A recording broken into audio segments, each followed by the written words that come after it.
Nous allons gagner et nous allons dès maintenant, nous allons déjà vers un monde meilleur, mais il faut accepter qu'il va y avoir des turbulences, d'où l'intérêt de s'y préparer.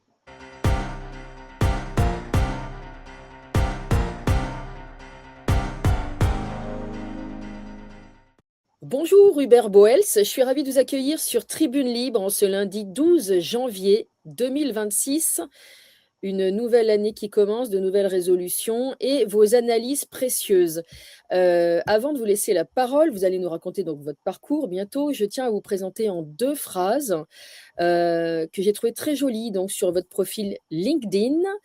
Vous êtes praticien confirmé de l'anticipation et de la décision en matière patrimoniale et géopolitique, auteur de plusieurs livres, dont récemment le guide de survie. Alors, ce n'est pas le guide de survie envoyé prochainement par Emmanuel Macron et l'Élysée, j'espère, à chaque Français, pour pouvoir aller vaincre l'affreux méchant Poutine, le nouvel ennemi tout désigné. On est d'accord. Oui, parce que vous ne manquez pas Absolument. d'humour, je précise aux spectateurs, l'humour est fourni en plus dans cette interview. Voilà. Bonjour à vous. Bonjour Stéphanie, merci de me recevoir. Alors, mon parcours, il est effectivement assez atypique dans ce métier, à savoir que j'ai fait des études secondaires en électronique, électromécanique, Mhm. puis je me suis engagé chez les sapeurs-pompiers de Paris, qui sont des militaires, hein. J'ai donc fait une Oui. carrière de 18 ans chez les pompiers de Paris. Euh, L'essentiel, C'est pour ça que vous connaissez Ronald Guillaumont, qui est également militaire, puisque gendarme, retraité. Nous saluons ici Profession Gendarme, à qui Tribune Libre doit beaucoup, je le dis à chaque fois. Et Profession Gendarme relaie régulièrement les interviews de Tribune Libre. Salutations à Ronald Guillaumont, merci beaucoup. Et à François Dubois, et bien sûr à Serge Dandeville. Voilà, je vous bien redonne la sûr. parole tout de Oui, suite. oui, tout à fait, mais je connais aussi ce joyeux trio. Effectivement, nous avons très rapidement sympathisé. En tant qu'anciens militaires, nous nous racontons chacun nos guerres de 14, bien évidemment, hein, ça fait partie du folklore. Et donc, après cette carrière militaire, j'avais le sentiment d'avoir fait le tour, hein, bien qu'on n'en ait jamais fait le tour.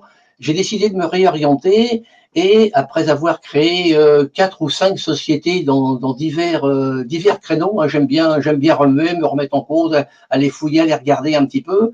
Et suite à une annonce tout à fait par hasard, cela étant, je ne crois absolument pas au hasard, mais qu'aux opportunités qu'on voit et dont on se saisit ou pas. Et donc, alors que je ne lis jamais le Figaro, voilà que je tombe sur les pages saumon du Figaro Économie. Et Mhm. puis, il y avait une annonce qui m'a amené à me retrouver dans un réseau de vente d'immobilier de défiscalisation. Alors, je vous parle de ça, c'est vieux, hein. À l'époque, c'était la loi Méhaignerie, hein, donc ça remonte à un bon Ça paquet remonte d'années. un peu. Et oui, je vais voir ce que c'est. Et Mhm. puis, je me suis très très rapidement rendu compte que, en réalité, c'était une véritable arnaque légale. Nous aurons peut-être l'occasion d'y revenir.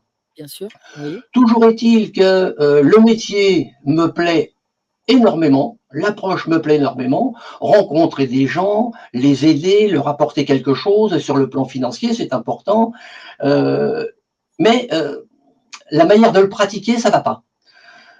Alors je me dis, je vais essayer de faire changer les choses. Et donc, j'adhère au principal syndicat professionnel pour essayer de voir comment on peut changer les choses. Et là, ben non. Et ben non, c'est pas possible. C'est pas possible. Alors, je me faisais sans arrêt renvoyer dans mes buts en tant qu'administrateur. Oui, toi, le pompier, de toute manière, tu connais rien. Bon, d'accord. Toujours est-il que quand j'ai vu qu'on ne pouvait rien changer, euh, j'ai continué à persévérer dans cette voie de vouloir changer les choses et je me suis tourné vers l'enseignement en école de commerce où j'ai sévi pendant plus de 10 années Oui. dans 3 écoles de commerce, dans 3 écoles de commerce différentes, à essayer de prêcher la bonne parole pour ce métier est quand même le plus beau du monde, sauf que malheureusement il n'est pas pratiqué comme, à mon sens, hein, ce n'est que ma vérité, bien évidemment, comme il se devrait. Je prends un exemple. Mhm. Que me dit la réglementation, code monétaire et financier? Ben, Je vais faire l'analogie avec les professions médicales. Je rencontre un client, je fais son bilan patrimonial, l'état de sa situation financière, civile, familiale, et puis, comme un médecin fait son diagnostic, et le médecin délivre une ordonnance. Et le CGP, Conseil en gestion de patrimoine, qu'il soit indépendant ou qu'il soit de réseau bancaire ou financier, c'est la même chose. Et donc, une fois que j'ai fait ce bilan, qui va donc prescrire des solutions produits, eh bien, je me transforme allègrement en vendeur des produits que j'ai prescrits. À mon sens, il y a quand même un sérieux problème, une véritable, un conflit d'intérêts. C'est pas possible, c'est pas possible. C'est comme si j'étais docteur, je rédige mon ordonnance, et puis je deviens pharmacien qui vend les produits que j'ai prescrits à mon patient. Il y a quelque chose qui ne va pas. Donc,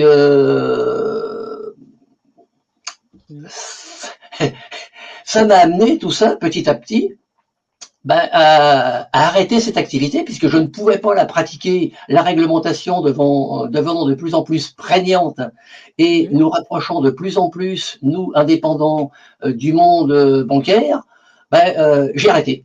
J'ai fermé ma société en France et j'ai même quitté la France.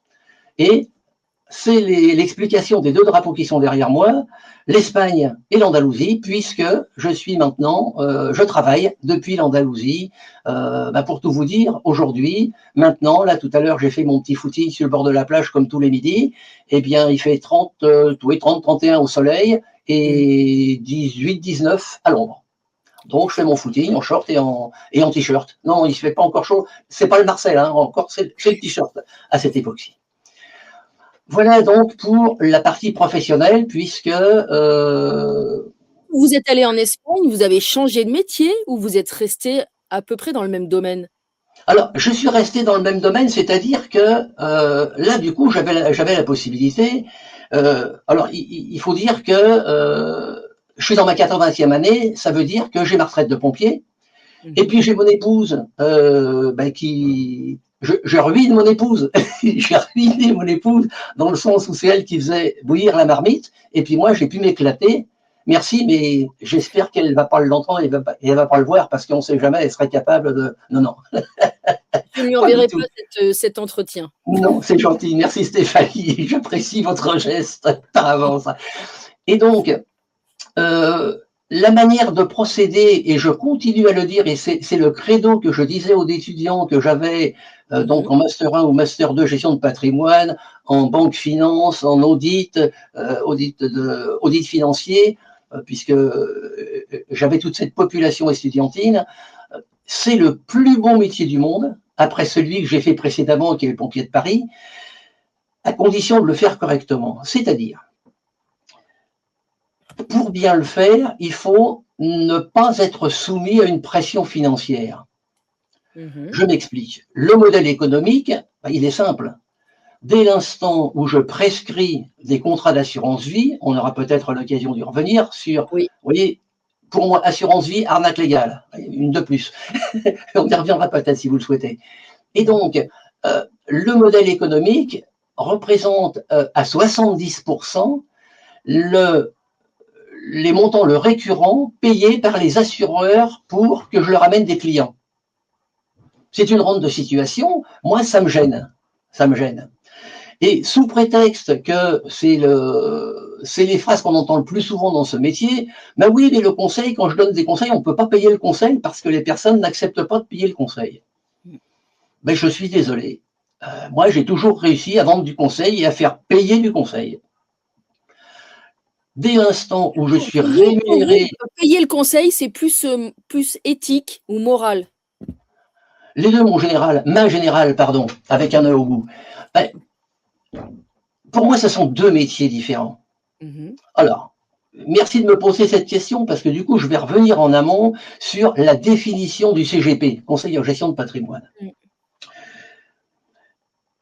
Je trouve complètement sidérant que dans tous les programmes officiels, il n'y ait pas, en plus de toutes les matières qui sont enseignées, alors qu'on met vraiment le point sur les techniques financières, les produits financiers, Non, non, c'est pas ça le plus important. Le plus important, pour donner un bon conseil, à mon avis, il faut avoir une ouverture sur le monde.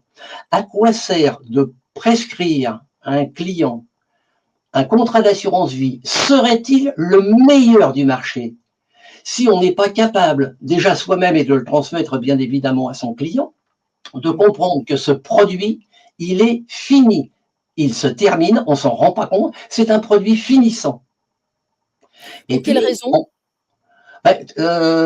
je voudrais finir mon raisonnement, je vous promets d'y revenir juste après. Hein, pour moi, cette histoire d'assurance vie. Mmh. Et encore un recul supplémentaire sur la géopolitique mondiale. À quoi me sert d'avoir le meilleur contrat d'assurance vie si, en réalité, de par la géopolitique, la géoéconomie et la politique mondiale, ce contrat, il risque d'être supprimé, il risque d'être, pardon, confisqué. Pourquoi serait-il confisqué? Parce que les forces en puissance au niveau géoéconomique mondial font que nous sommes la proie et nous sommes les victimes euh, des personnes qui réellement dirigent ce monde. Donc, il me semble que dans une formation digne de ce nom, pour bien répondre à votre question, euh, doit avoir un minimum, et quand je dis un minimum, c'est pour moi c'est largement au-delà des produits, au-dessus des produits, une connaissance de ce qui se passe en géoéconomie, en politique au niveau mondial, pour être capable de proposer la réflexion à un client d'une stratégie.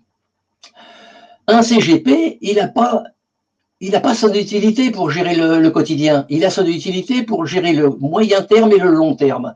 Comment va-t-il être capable de dire, voilà, ce contrat d'assurance vie, il est bien, c'est telle allocation d'actifs, tel type de fonds sont intéressants, sont valables, alors que géopolitiquement, ça tient pas debout. Ça ne tient pas debout, ça va disparaître. Ou au contraire, ça peut progresser. Mais donc, à mon sens, il faut cette approche géoéconomique et politique. C'est comme une approche holistique chez un médecin. Merci Stéphanie, vous me l'avez soufflé. Quand je vous faisais le parallèle tout à l'heure avec le médecin, c'est exactement ça. Mmh. Je ne parle produit qu'au 5e rendez-vous, je ne parle stratégie qu'au 3e rendez-vous, les 3 premiers étant simplement d'expliquer et de faire toucher du doigt à la personne que je rencontre le monde tel qu'il est et où je pense qu'il se dirige. Mmh. C'est là où euh, et je reprends quelque chose que j'avais sauté tout à l'heure, mais j'ai mis de côté, je vais y revenir avec l'assurance vie. Dans ma formation, donc, j'ai quitté les pompiers, je découvre ce métier, et ma foi, comme ce n'était pas vraiment ma tasse de thé et ma formation initiale, je me forme.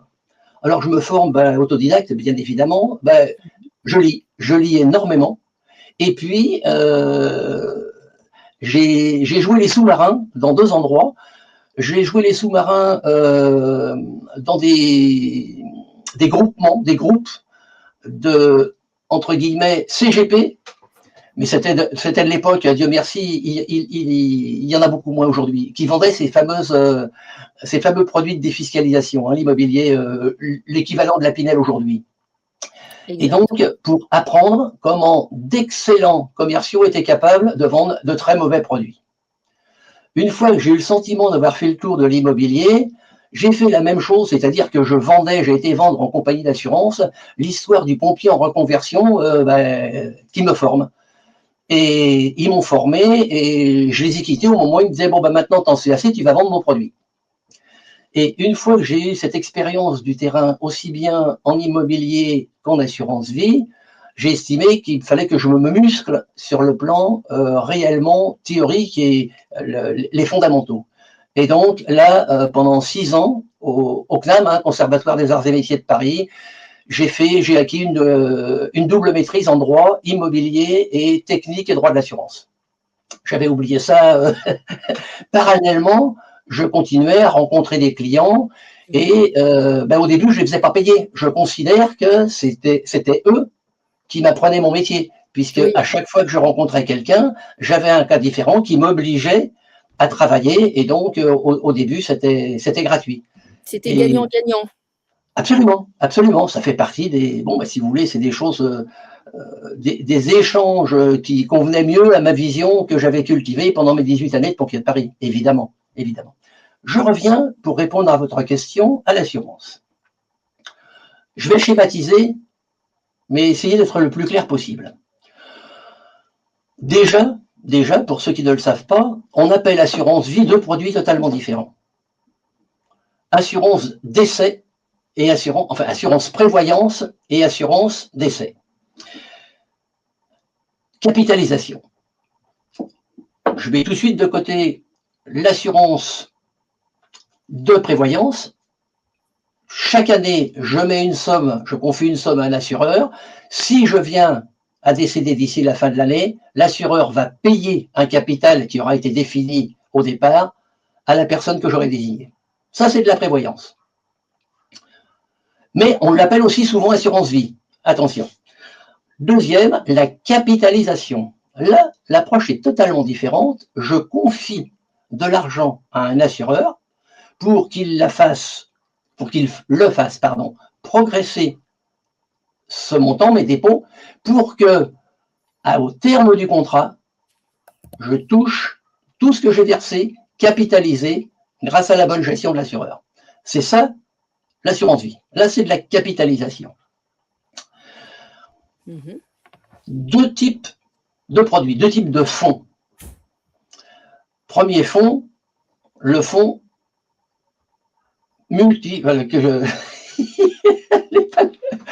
du poids des ans, l'irréparable outrage. Non. Le fonds en euros? Le fonds en unité de compte, pardonnez-moi. Le fonds en unité de compte, qu'est-ce que c'est? Tout simplement, je verse 1 euro à l'assureur dans ce fonds et l'assureur transforme cet euro dans un panier. Il achète un panier et dans ce panier, il y a des actions, il y a des obligations. Et ce panier, c'est un compte. Je mets 1 euro et cette monnaie est transformée en unité de compte. Ça veut dire que par rapport à la composition du panier, j'ai un dixième, un centième, un millième de ce panier. Et dans ce type de fonds, l'assureur n'est obligé, l'assureur me garantit de me rendre, lorsque je lui demande, lorsque je veux sortir, il va me rendre le nombre d'unités de compte et non pas la valeur de ce qui compose ce compte en actions et en obligations. Ça veut dire que si la bourse action-obligation fonctionne bien, je vais avoir un nombre d'unités de compte qui va me rapporter plus, mais le même nombre d'unités de compte qui me sera versé lorsque je souhaiterais sortir, si la bourse a sous-performé, je peux arriver à 0. En théorie, c'est possible. Et c'est peut-être pas forcément une théorie compte tenu de où nous en sommes. Ça, c'est. Il y a ce qu'on appelle un risque de perte en capital. Ah ben le risque est total. Oui. Il a beau être renié ou il a beau être sous-évalué, on n'en parle pas trop, le commercial va pas trop en parler. Si les constituants de cette poche, de ce compte, tout fait faillite, eh ben, je peux perdre, en théorie, jusqu'à la totalité. En tout cas, la perte par rapport à ce que j'ai mis, elle est tout à fait évidente. Elle est possible. Tout dépend de la fluctuation de la bourse. Deuxième type de fonds, qui est le plus connu, et pour cause, c'était le premier historiquement, les fonds en euros. Alors là, la mécanique est totalement différente. Je verse 1 euro, et avec ça, l'assureur va acheter principalement 70 à 80% d'obligations, notamment et principalement de l'État français. Les obligations d'État, oui. Les obligations d'État, les fameuses OAT, mais pas que. Et donc, je prends un tout petit peu de recul, je ne suis pas vraiment certain qu'on est déjà en état de rembourser nos obligations, puisqu'il suffit d'aller sur le site France Trésor et de consulter, hein, tout est accessible. On est absolument incapable de rembourser notre dette. Vous savez que les impôts qui sont levés aujourd'hui, avec beaucoup de difficultés, hein, le projet de loi de finances pour 2026, on est toujours, on a déjà, c'est la deuxième année qu'on est pour le moment sur les lois d'avant, hein, en réalité. Et donc, ces obligations, le portefeuille, le fonds, hein, on a vu le fonds multisupport, et là c'est le fonds euro, il est constitué 70-80% d'obligations d'État, d'obligations de société. Par parenthèse, comme par hasard, on voit des obligations de sociétés bancaires et de sociétés d'assurance, captives des groupes bancaires, tiens, comme par hasard. Et puis, d'autres, des actions, voire même de l'immobilier, papier, hein, des SCPI ou autres, et puis quelques actions, mais grande majorité des obligations. Je vous dis entre 70 et 80%. Et le mécanisme, là, j'ai parlé de la mécanique financière. Maintenant, regardons la mécanique mathématique. L'argument du vendeur est de dire avec un fonds euro, vous ne perdez jamais d'argent, vous êtes sûr de gagner. C'est vrai, puisque c'est la mécanique financière des intérêts composés. C'est la même mécanique qui fonctionne dans le livret A et le livret B. Chaque fin d'année, tous les profits générés par la bonne gestion de l'assureur s'incorporent au capital pour donner en début d'année N1, capital de l'année N plus intérêt généré de l'année N. Et ça, chaque année, ça fait boule de neige. Ce qui fait qu'effectivement, sur le plan purement mathématique financière, je ne peux que progresser. Oui, mais le sous-jacent, ce sur quoi le produit, la vraie vie, sur quoi s'appuie cette mécanique financière? Sur des obligations qui ne seront jamais remboursées. On n'en a pas les moyens. Aujourd'hui, nous avons du mal à payer les intérêts de notre dette. Oui. Quoi Donc on tu nous est racontes? déconnecté d'une économie réelle. Voilà. Alors, quand je dis que c'est une arnaque légale, d'ailleurs, ils sont un petit peu calmés, hein, le monde des médias de grand chemin. Le placement préféré des Français, ben oui, ça marchait. Mais ces fameuses obligations, elles ont diminué, le rendement a diminué. Ça veut dire que, effectivement, aujourd'hui, sur le papier, lorsque je regarde le bilan annuel que mon assureur a l'obligation de m'envoyer, sans mauvais jeu de mots, ma somme progresse. Bien sûr, elle progresse. Mais ça, c'est théorique. Il suffit de demander de temps en temps la valeur de rachat, puis parce que ça donne, de calculer le TRI, autrement dit le taux de rendement interne, et on se rend compte que dans le meilleur des cas, au bout de 20 ans d'épargne, je dis bien dans le meilleur des cas, au bout de 20 ans d'épargne, on a récupéré tout ce qu'on a mis. Vous n'êtes pas très Voilà optimiste? pourquoi, pardon? Vous n'êtes pas très optimiste? Ah ben pas du tout. C'est pas une question d'être optimiste, je suis réaliste. Ces obligations ne seront pas remboursées. Ça n'est tout simplement pas possible. Ça n'est pas possible. En France, on est un peuple bizarre quand même. Attachant mais bizarre. On veut tout et son contraire. Ça n'est pas possible. Ça n'est pas possible. Ce budget, quelle que soit la couleur politique du gouvernement, c'est très difficile de le réformer. Tout le monde veut bien faire des économies au niveau national à condition que ce soit les autres qui le fassent. Oui. Chacun jouit d'un petit privilège, mais c'est la méthode de gouvernement depuis des années. Oui. Dès l'instant où financièrement de plus en plus de personnes dépendent directement et indirectement de l'État, fatalement, une fois qu'on a un petit acquis, il est extrêmement difficile de le perdre, d'envisager de le perdre. Donc, les lobbies se mettent en place et on est irréformable. Alors, cette assurance vie, oui. Et, histoire de mettre une cerise sur le gâteau, c'est quand même des sommes considérables. C'est le montant de la dette, un petit peu moins maintenant, puisque la dette a augmenté. 2300 milliards, c'est quand même énorme. Ça veut dire que Si il venait à l'idée de beaucoup de personnes de prendre conscience de ce que je viens de vous expliquer et de retirer cet argent pour en faire, on va peut-être aborder autre chose, de plus efficient, me semble-t-il. Ils ont verrouillé. Ils ont verrouillé. C'est-à-dire que dans le code monétaire et financier, c'est très clair. Il suffit d'une signature de la ministre pour que tous les comptes soient bloqués. Avec une promesse fallacieuse, on vous rendra votre argent dans 15 ans. Vous pourrez le débloquer, mais que dans 10 ans ou que dans 15 ans. Ah oui, monsieur, mais attendez, là, je suis en retraite, là, j'attends après ça pour vivre. Ah bon, alors d'accord. 100 balles par mois, pas plus. C'est ça qui nous attend. C'est ça la réalité des choses. Mmh. Tout l'argent qui est stocké sur les contrats d'assurance vie, que ce soit en unité de compte, là c'est l'aléa de la bourse, et encore plus en euros, tout ça c'est de l'argent qui est sous risque. Autre point, histoire de compléter encore, c'est ma richesse virtuelle. Les papiers que j'ai signés, c'est quoi? C'est une promesse que j'aurai quelque chose. Quand je le demande, essayez de sortir d'un contrat d'assurance vie, ce qui est ma préconisation, hein. Débancarisez-vous et sortez de votre contrat d'assurance vie. Vous allez voir si c'est simple.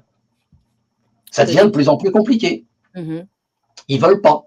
Donc, tout est prêt. Non. Et puis, ce sont des biens, je le répète tellement c'est important, ce sont des biens virtuels. Comme une action. Ah, j'ai perdu, j'ai gagné. Ouais, j'ai gagné. Tant que tu ne l'as pas vendu, tu n'as ni gagné ni perdu. Exactement, exactement, et parfois, c'est pour ça qu'on dit d'ailleurs qu'il faut faire le dos rond quand une action est très basse Alors, et il faut merci, pouvoir se le mais permettre. vraiment. Mais vous m'amenez tout ça tout cuit, c'est gentil, merci, j'adore. Mais on y reviendra si vous le souhaitez. Globalement, aujourd'hui, nous sommes dans une situation telle que c'est pas du défaitisme, au contraire. Nous sommes dans une période d'effondrement de notre pays. Ben oui, tout est cyclique dans la vie. Tout est cyclique. Bon, on a eu notre apogée, nous descendons, nous sommes dans la partie descendante de la courbe.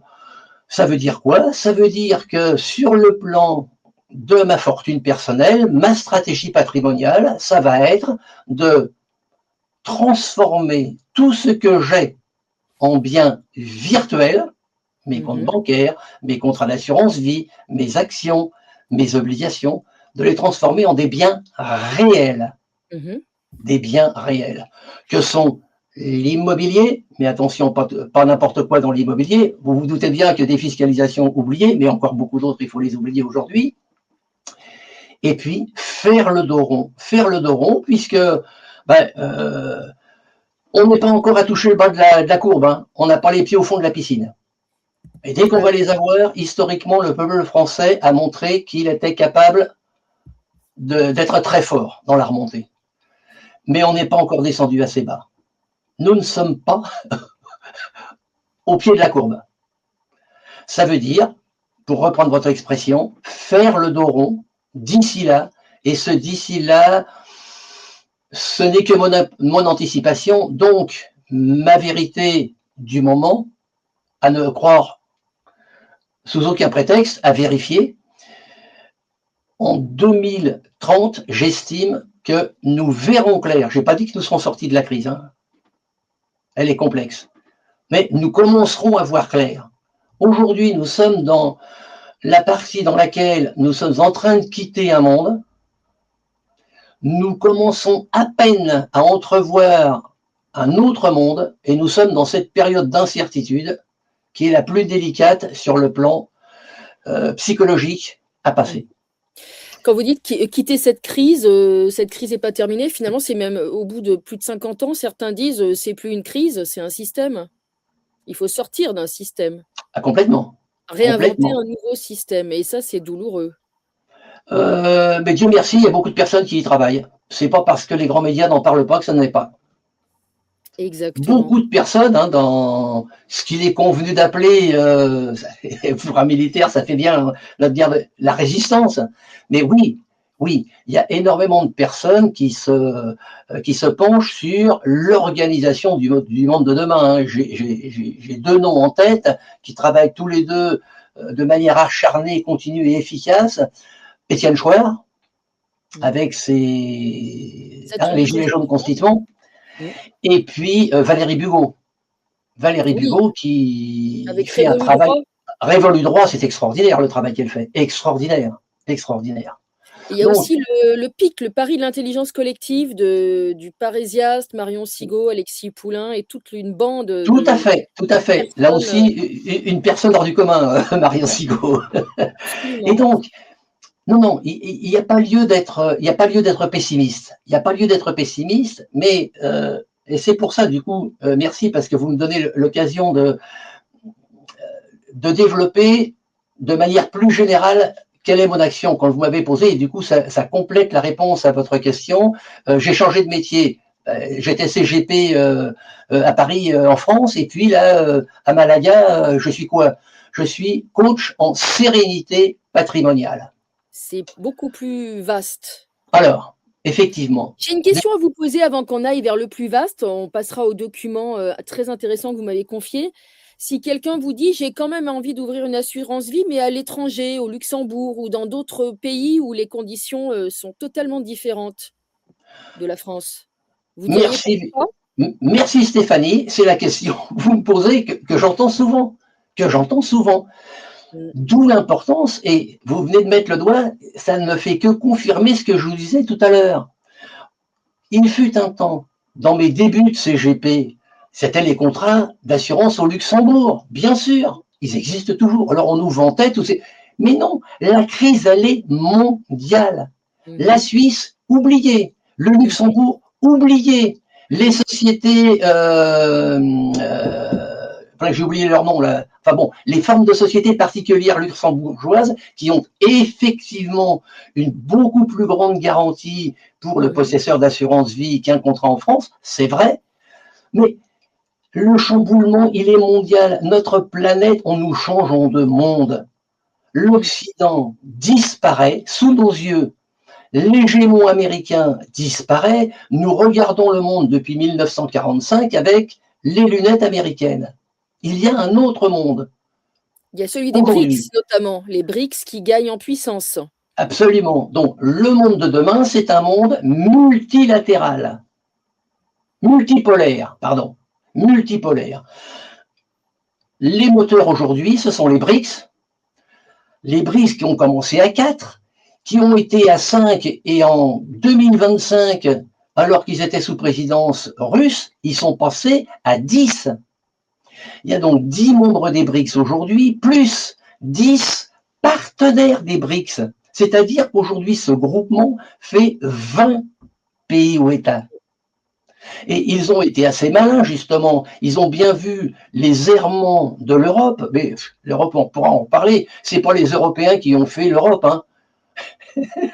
C'est les services de renseignement américains Américain? qui ont fait l'Europe pour Mmh. empêcher l'Europe de l'Ouest de se rapprocher de l'Europe de l'Est de la Russie. Mais bon, je ferme la parenthèse.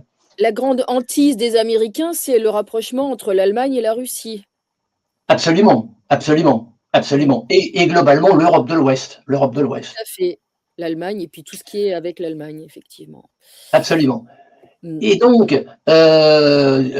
du coup, j'ai perdu le fil, mais ça va revenir. Oh, du poids des ans. Et donc, Ça va revenir. L'Europe est une création américaine, vous disiez? ah oui, ben, c'est ce que je vous dis est documenté. Ah bien sûr, tout Allez, à fait. alors, ben, j'en profite, hein, c'est ma pub. Allez regarder sur mon site, vous verrez ce que j'ai écrit sur l'Europe. J'ai fait trois chroniques sur l'Europe. J'ai expliqué. Jean Monnet, c'est documenté ce que je vous dis. Vous allez vérifier les sources, parce que ne croyez pas ce que je vous raconte, hein, vérifiez-le, évidemment, sinon ça ne tient Mmh. pas debout. Jean Monnet était un agent de la CIA. Oui. Je ne cite que cet exemple. Mais allez regarder, ça sert à rien que je vous Ouais. raconte un truc C'est qui. pareil, l'Europe, c'est Philippe de Villiers qui en parle très bien, qu'on l'aime ou qu'on l'aime pas et c'est documenté ce qu'il avance. Il nous avait fait, tout un laïus sur Walter Hallstein, qui, a- qui est un des co-créateurs de entre l'Europe autres. et qui a quand même un passé extrêmement sombre. Bien sûr, bien sûr. Non, mais une fois de plus, si vous voulez, là aussi, ça m'amène. Vous voyez l'importance, et merci de m'amener sur ce terrain, Stéphanie, l'importance, avant de parler d'une stratégie patrimoniale, de réellement prendre conscience du monde dans lequel nous vivons. Mm. L'Europe disparaît. La France, dans l'Europe, la France disparaît. Je peux vous dire, moi, ça fait 50 ans que j'ai acheté en Espagne, ça fait 20 ans que j'y vis à plein temps. Je vois bien l'évolution. Je peux vous dire que l'Espagne va s'en sortir, s'en sort déjà beaucoup mieux que la France. Oui, vous Écoutez, c'est pas compliqué. Ici, je paye l'électricité 2 fois moins cher que quand je suis à Paris. oui, parce que vous êtes sorti du marché européen de l'électricité, contrairement à Voilà, nous. Vous voilà. vivez entre la France et l'Espagne, donc vous êtes bien en mesure de comparer concrètement en plus. C'est bien Ah ça? ben, je le vois tous les jours. Alors, bon, quand je veux ma facture d'électricité, je vois la différence. Quand je suis à la Vous avez un pompe, je fais pied-à-terre en Île-de-France, c'est ça? Enfin, sans rentrer dans les Pardon? détails. Vous avez un pied-à-terre en France aussi. Tout à fait, tout à Oui, fait, donc tout à fait. vous êtes en mesure de comparer Ah concrètement. ben, je remonte en France de temps en temps, maintenant beaucoup moins que lorsque j'enseignais. Hein. Quand j'enseignais, tous les 10 jours, je remontais à Padoue, je faisais des allers-retours en avion. Hein. Tous les 10 jours, je passais 3 jours à Paris. Hein. J'avais la chance d'avoir des écoles qui m'aimaient suffisamment, cela étant, les étudiants étaient contents de moi, donc Ben oui. la direction me permettait de choisir mon emploi du temps pour grouper, j'avais 17 classes, hein, donc de grouper. Euh, et oui, je fais toujours la comparaison, j'ai mon pied à terre et je peux, là encore, c'est de la stratégie patrimoniale. Hein, Bien sûr. mais bon, Pour cette approche globalisante, vous m'avez confié un document très, très bien structuré. Donc vous rappelez le changement du monde qui est en cours et en fait, quand vous avez un client, vous faites du cas par cas et puis vous faites une approche, qui tient compte évidemment du contexte géopolitique. alors, mes premiers contacts, d'abord, je ne travaille que par recommandation, bien Mmh. évidemment, depuis le temps. Hein, je ne Bien sûr. travaille que par recommandation et mon premier entretien, je me présente et je présente ma vision de ce métier. Et puis, ma dernière phrase, écoutez, maintenant, je vous ai dit qui je suis, quelle que soit la qualité de ce que je puis vous offrir, si c'est pas en adéquation avec votre demande du moment, on n'a rien, on n'a pas de temps à perdre. Je vous ai dit, je suis dans ma 80e, j'ai pas, hein, Mmh. j'ai tout mon temps à consacrer pour des personnes qui souscrivent à ma vision. C'est pas la meilleure, c'est une vision. Bon, Bien sûr. et je leur dis, voilà, maintenant c'est terminé, je me suis présenté, je ne vous rappellerai pas. Je C'est comme une pratiquais, rencontre, avec un psy, il faut que ça fonctionne dans les 2 sens. absolument, absolument. Je vous relancerai pas. Donc, si vous estimez que ça vaut le coup d'aller plus loin, vous me rappelez et on fera le tour. Donc, premier rendez-vous, on fait connaissance. La personne me rappelle. Et là, on va parler de l'environnement. Et si cette personne n'est pas prête à accepter, non pas ce que je dis, mais ce qu'elle va pouvoir vérifier dans ce que j'écris, Mmh. si elle n'accepte pas cette vision du monde, on n'a rien à faire ensemble. Son temps comme le mien sont précieux. Bien sûr.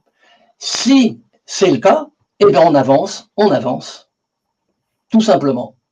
Soit sur une question précise, soit globalement en disant bon, écoutez, voilà, effectivement, un audit patrimonial, ce qu'on appelle toujours en France pour les CGP un bilan patrimonial, moi, c'est le bilan de toutes vos richesses.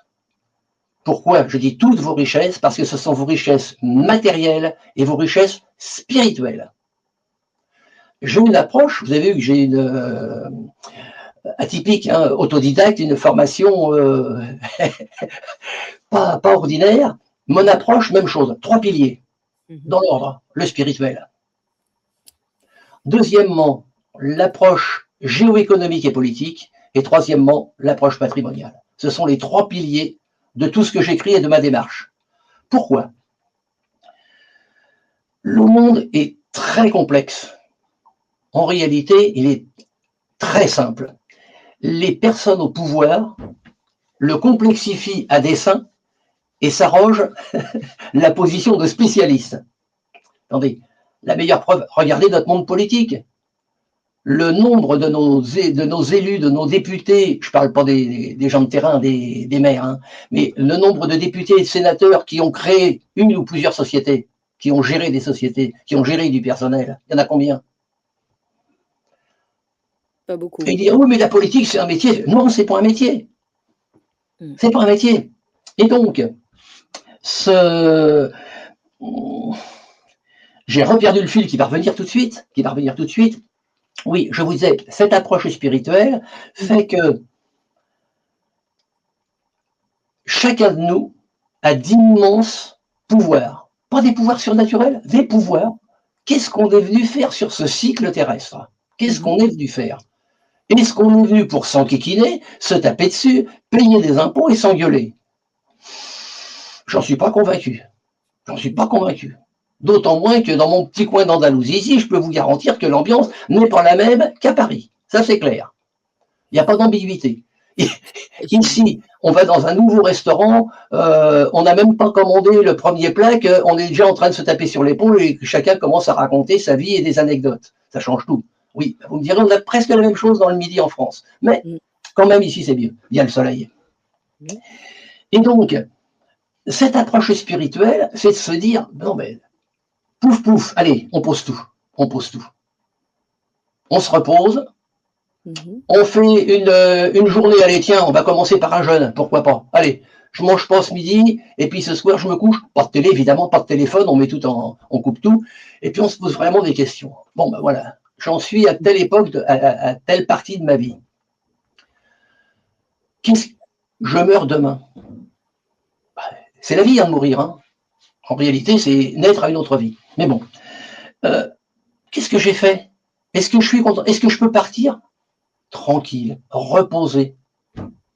Qu'est-ce qu'il me reste à faire? J'ai des gamins? J'ai pas de gamins. J'ai un conjoint? J'ai pas de conjoint. Les mêmes questions se posent. Donc, cette approche spirituelle de lire des choses. La spiritualité n'est pas la religion. Absolument. Lire des choses philosophiques. Il y a tellement d'auteurs. On est dans une période dans laquelle on n'a jamais eu si facilement l'accès à tout, toute la culture, dans tous les domaines, même s'il y a de la censure. Donc, se poser réellement les questions. Bon, ben voilà, aujourd'hui, j'en suis là. Le temps qui me reste à vivre, c'est facile, hein. Il y a des tables de mortalité, on connaît l'espérance de vie en gros. Quel temps me reste-t-il à vivre? Qu'est-ce que je vais faire de ma vie? J'ai amassé à la date d'aujourd'hui une certaine fortune matérielle. Qu'est-ce que j'en fais? Je meurs demain. Demain, je tombe. Enfin, ici, il fait beau, mais à Paris, il fait mauvais. Une plaque de verglas, je glisse, je me tue. Ou je deviens invalide, hémiplégique. Qu'est-ce que je fais? Vous cherchez également à connaître le profil psychologique de la personne, ses motivations profondes dans la vie, par exemple? Oui, bien évidemment. Bien évidemment. Bien évidemment. C'est ça qui est passionnant dans ce métier. Quand je vous dis que c'est le plus beau métier du monde, on entre dans l'intime des personnes que l'on rencontre. Dans l'intimité, oui, et dans l'intime. On a des questions philosophiques. Parce que le rapport à l'argent de chaque personne en dit long sur l'individu, finalement. Tout à fait. Ça dit beaucoup de choses.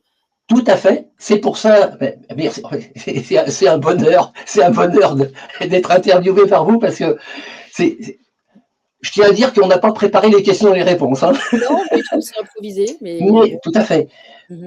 Effectivement, comme je vous disais tout à l'heure, ce n'est qu'au 5e rendez-vous qu'on va commencer à parler stratégie avec des produits génériques. Hein, pas achète ce produit-là, achète ce produit-là chez un tel.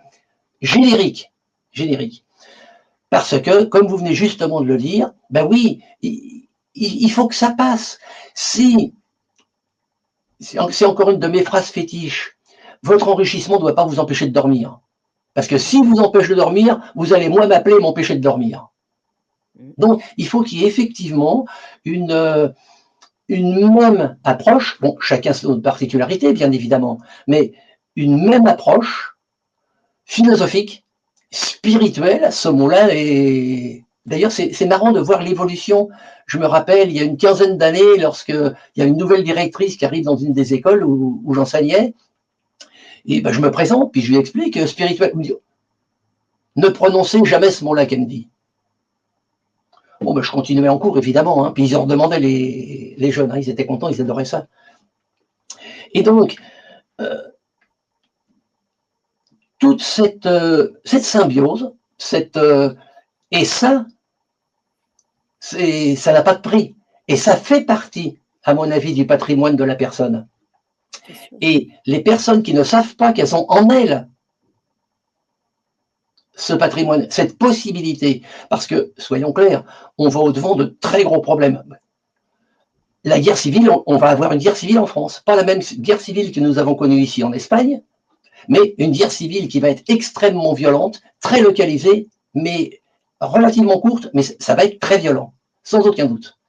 Eh bien, si on n'a pas cette approche, déjà de prendre du recul et de se dire, bon, ok, ben voilà, le monde va mal, va y avoir la guerre civile, ma maison où elle est située, ça va être un brasier partout. Bon, déjà, je l'ai anticipé psychologiquement. Ça veut dire que si ça arrive, c'est mon approche pompier, hein, on se prépare chez les pompiers de Paris à la pire situation.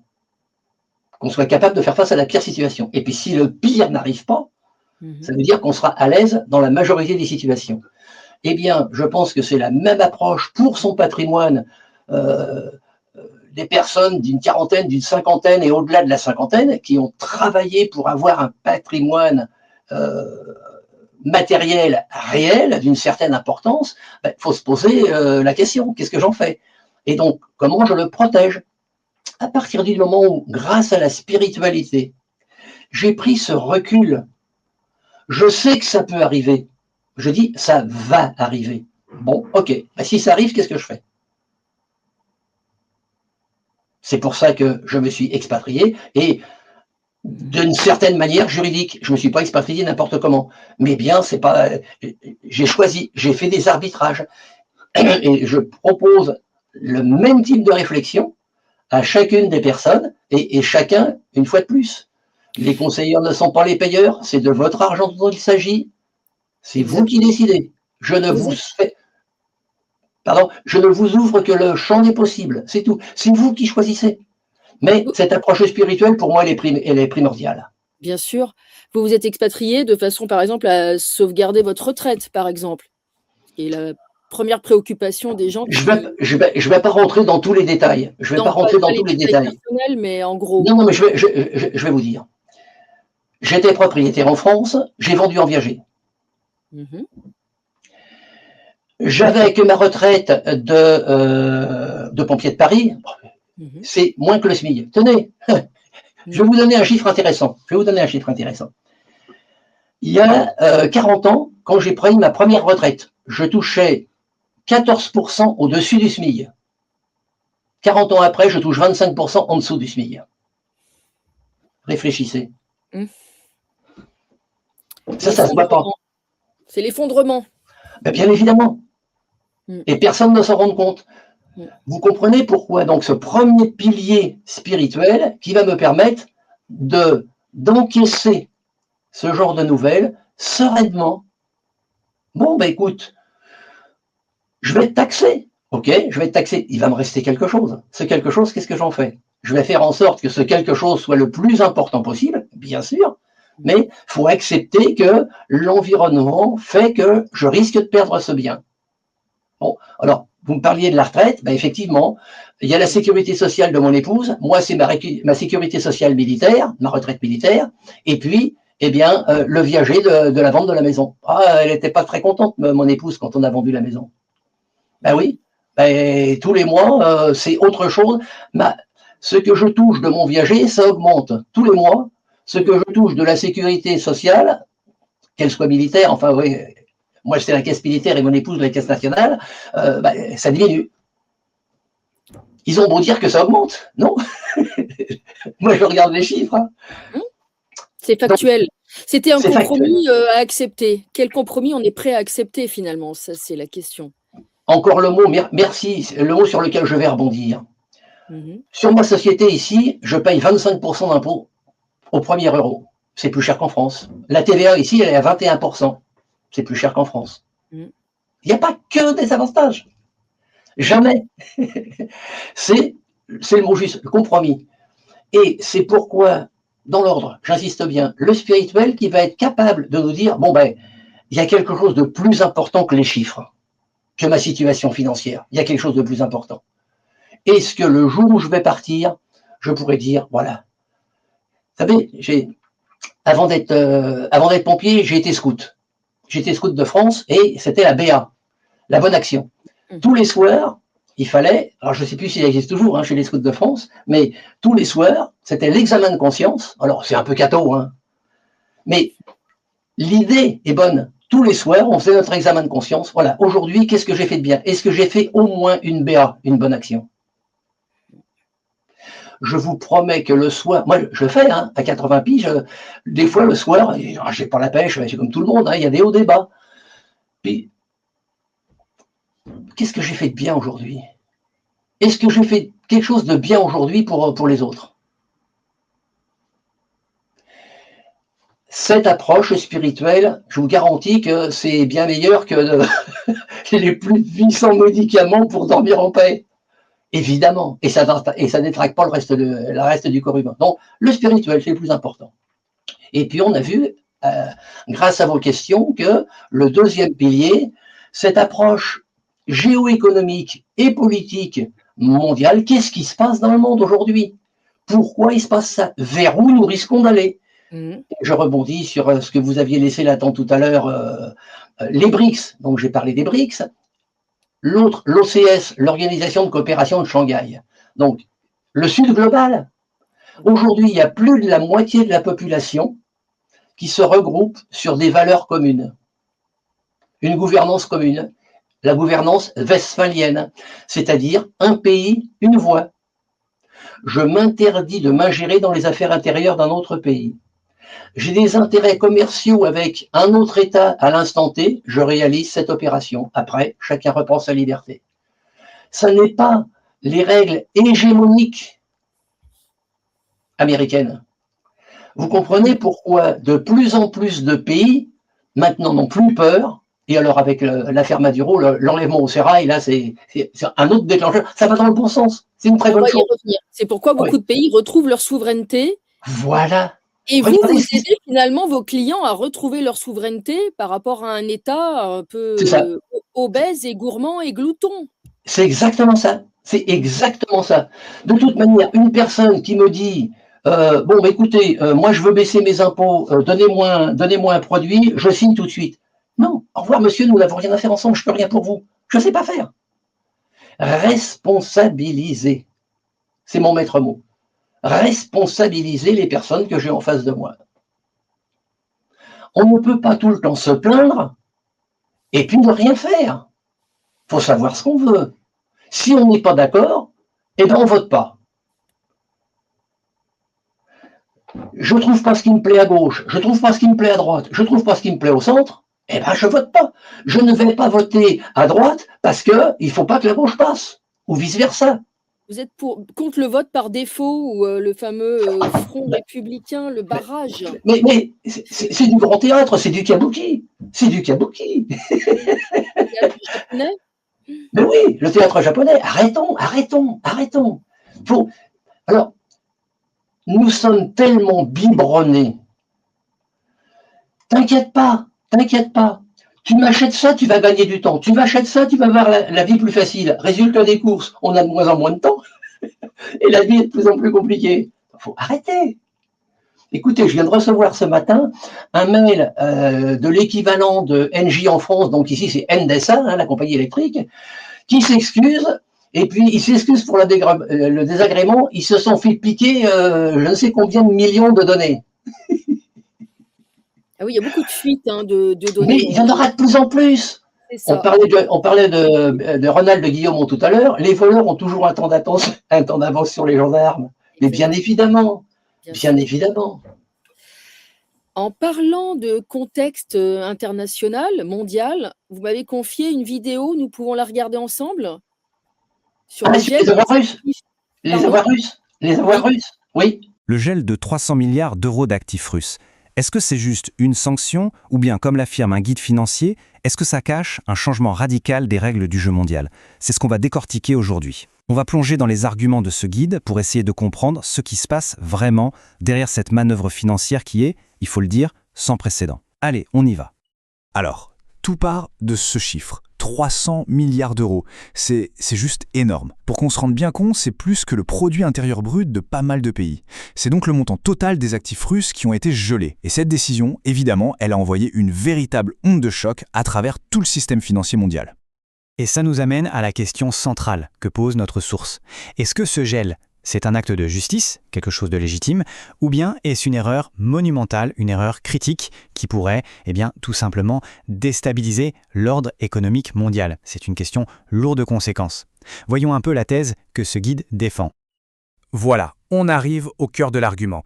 Parce que, selon le document qu'on analyse, ce n'est pas du tout une simple sanction. Non, ce serait bien plus que ça, une rupture volontaire avec des principes qui étaient établis depuis longtemps. Un vrai changement de paradigme, quoi.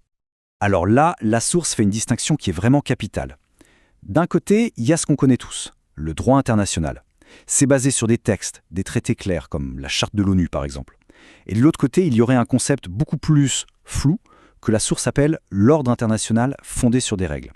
Et l'idée, l'argument derrière ça, c'est que ce nouveau concept permettrait en fait aux puissances occidentales de créer des règles un peu sur mesure, à la carte, pour contourner le cadre juridique qui existe déjà, et bien sûr à leur avantage. Mais attention, l'analyse va encore plus loin. On n'est pas juste dans la politique. La source nous dit qu'en réalité, il y a un conflit bien plus profond qui se joue en coulisses. Un conflit idéologique, une sorte de bataille de fond entre deux très grandes traditions juridiques. Alors, pour simplifier, on a d'un côté le droit continental. C'est le système le plus répandu dans le monde. La loi est écrite, elle est codifiée et l'État, c'est une entité publique à part. Et de l'autre côté, il y a le droit anglo-saxon, la fameuse common law. Là, ce sont les décisions des juges qui font la loi, la jurisprudence. Et l'État, d'après la source, est perçu un peu comme une grosse entreprise finalement. Et cette différence de vision de ce qu'est un État, c'est absolument crucial pour comprendre comment on en arrive à geler les actifs d'une banque centrale. Et pour appuyer ce point, le guide cite une experte. Écoutez bien cette phrase, elle résume parfaitement l'idée. Ce qu'elle dit en substance, c'est que le droit européen, et même le droit français, est en train de se transformer petit à petit, de se moderniser entre guillemets, pour se caler de plus en plus sur ces principes de droit commercial anglo-saxon. Bon, assez de théorie, passons au concret. Ces 300 milliards d'euros, ils sont où exactement? Et surtout, qui les a entre les mains? Alors voilà la répartition. Et là, il y a un chiffre qui saute aux yeux. 210 milliards, soit 70% du total, ce sont des actifs de la Banque centrale de Russie. Ce n'est pas l'argent de quelques oligarques, non. On parle de la colonne vertébrale financière de l'État russe. C'est ça qui est visé, bien plus que les fortunes privées. Et maintenant, la localisation. Où est cet argent? La réponse est claire. L'écrasante majorité est en Europe. Plus de 200 milliards. Regardez la comparaison avec les États-Unis, c'est une toute petite fraction. Et ça, selon la source, c'est un point clé. Ça veut dire que c'est l'Europe qui est en première ligne, qui serait la cible numéro 1 en cas de représailles. Alors là, on rentre dans un détail technique, mais qui est super important et la source insiste beaucoup dessus. Cet argent, il n'est pas sur un compte en banque de l'État belge ou luxembourgeois. Non, il est détenu par des entreprises privées qu'on appelle des dépositaires centraux. Euroclear par exemple. C'est une société de droit belge, oui, mais elle est privée, elle est indépendante de l'État. Et cette distinction, elle est absolument fondamentale pour la suite. Ok, maintenant qu'on a tout ce contexte, on en vient au plan de la Commission européenne. L'idée, c'est d'utiliser cet argent. Mais d'après notre source, ce plan, c'est plus qu'un plan. C'est un pari hyper risqué qui pourrait avoir des conséquences vraiment, vraiment graves. Alors, le plan, tel qu'il est décrit dans le guide, il propose deux options. Option 1, un prêt classique de l'Union européenne. Problème, ça demande un vote à l'unanimité des 27 membres et sur un sujet pareil, autant dire que c'est quasi mission impossible. Option 2, un prêt de réparation qui utilise les actifs russes gelés. Et là, miracle, il ne faut plus qu'une majorité qualifiée. La conclusion de la source est simple. Avec cette différence de règles de vote, il n'y a en fait qu'une seule option qui est vraiment envisageable. Et c'est là que l'analyse de la source devient vraiment percutante. Ce fameux prêt, il ne serait remboursé que si la Russie paye des réparations. Et là, l'auteur du guide est catégorique. Sa conclusion, c'est une certitude, l'Union européenne ne reverra jamais la couleur de cet argent. Ce qui veut dire que ce prêt n'en est pas un. C'est une confiscation qui ne dit pas son nom. Et à partir de là, la source déroule ce qu'elle voit comme un effet domino inévitable. Première étape, les représailles. La Russie pourrait tout simplement confisquer les actifs occidentaux qui se trouvent sur son territoire. Deuxième étape, la confiance. Les investisseurs du monde entier pourraient commencer à se dire « Est-ce que mon argent est vraiment en sécurité en Europe ?» Et enfin, troisième étape, les conséquences économiques directes. Si les créanciers étrangers se retirent, le coût pour emprunter de l'argent va grimper en flèche pour les pays de l'UE. Bon, face à ce tableau, disons-le, assez sombre, qu'est-ce qu'on fait? Comment est-ce que le guide traduit toute cette grande analyse géopolitique en conseils financiers pratiques? On aborde la dernière partie. Pour justifier son conseil, la source donne un ratio. Un ratio qui fait un peu froid dans le dos, 357 pour 1. Qu'est-ce que ça veut dire? Ça veut dire que pour chaque once d'argent métal, l'argent physique qu'on peut toucher, il y aurait 357 onces d'argent papier qui seraient vendus sur les marchés. Des contrats, des promesses. Et pour la source, ce déséquilibre est juste intenable. C'est une pyramide qui ne demande qu'à s'effondrer. La conclusion du guide est donc logiquement très directe. Le conseil, c'est d'investir dans les métaux précieux physiques, en particulier l'argent, sous forme de lingots et de pièces, pour mettre son patrimoine à l'abri. Le guide donne même des exemples très précis de pièces à acheter, et il souligne une performance récente du cours de l'argent pour renforcer son argument. Voilà, c'est ça la solution proposée pour faire face à tout ce chaos. Et on va terminer là-dessus, sur la question que tout ce document pose en filigrane. En décortiquant comme ça le système financier, en proposant des solutions de repli très concrètes, la source nous laisse avec une interrogation fondamentale. Dans ce monde qui change à toute vitesse, dans cet ordre mondial qui se réécrit sous nos yeux, où est-ce qu'on trouve la vraie sécurité finalement? Déjà, ce document, c'est le fruit de l'intelligence artificielle. Là encore, spiritualité permet, à mon sens, de mieux percevoir la réalité. Et aujourd'hui, nous sommes confrontés à une révolution mondiale, au niveau mondial majeure, l'irruption de l'intelligence artificielle dans nos vies. Pendant assez longtemps, je dis niet, ou nein, ou no, comme on dit chez nous. Et puis, je me dis, non d'un chien, il y a fatalement des bonnes choses à récupérer là-dedans. Et je m'en suis emparé. Et effectivement, ce document que vous venez de voir est généré par l'intelligence artificielle. Alors, on n'a pas eu l'occasion d'en parler, mais ça viendra peut-être, dans les produits, dans les prestations que j'offre à mes clients. La prestation, entre guillemets de base, quoi, de base non, le guide de survie. Le guide de survie, c'est 7 pages, un numéro 3 fois par mois. Le 7, le 14 et le 21. Chaque numéro fait 7 pages, pas plus, pour qu'on ait le temps de le lire. Chacun de ces numéros est, voilà, celui qui est à l'écran, c'est la géoéconomie et politique. Celui que je suis en train d'écrire et qui va paraître mercredi prochain, donc le 14, il est consacré, je suis en train de le rédiger là, à la spiritualité. Et le prochain sera, vous voyez, j'alterne, le prochain il sera sur le patrimoine. Et donc, j'offre, grâce à l'intelligence artificielle, une autre prestation, toujours dans l'abonnement au guide de survie, un résumé de 6 minutes, vidéo, mais vous voyez, on peut très bien le garder qu'en audio dans les transports en commun, qui va donner le résumé de tout ce qui est écrit. Et ça va permettre à la personne qui l'entend, « Ah oui, bon, aujourd'hui, ce sujet-là, non, ça m'intéresse pas. » Et puis, il ne va pas perdre du temps, entre guillemets, à lire les 7 pages de document. En revanche, « Ah, bah tiens, effectivement, justement, je voudrais bien savoir ce qu'il en est, que pense Hubert de ce sujet-là. » Et là, du coup, il va pouvoir lire le document. Alors, précision, si j'utilise l'intelligence artificielle pour transformer mon document écrit de 7 pages en un résumé audio de 6 minutes, j'estime que c'est une intelligence artificielle utile. Utile. En revanche, bien évidemment. Pardon ? Et bienveillante. Oui, bien sûr, oui, ça apporte un plus au client. Mais, bien évidemment, mes sources, mes analyses, bah, c'est toujours stylo crayon, parce que je me rends compte que plus on tape sur le clavier de son écran, et moins on écrit bien. Donc, j'écris, et puis après ça, je tape, et puis je rédige. Donc, recherche, analyse, pas d'intelligence artificielle, évidemment. Il faut garder la pleine avec ses défauts. Nous sommes humains, avec ses défauts, avec ses failles. Mais il faut faire marcher la boîte là-dedans. Et là encore, c'est du spirituel. Je fais un avec l'intelligence collective. Je fais un à vous, Stéphanie, qui êtes active dans la résistance, moi à votre manière, moi à ma manière, et je fais un en travaillant.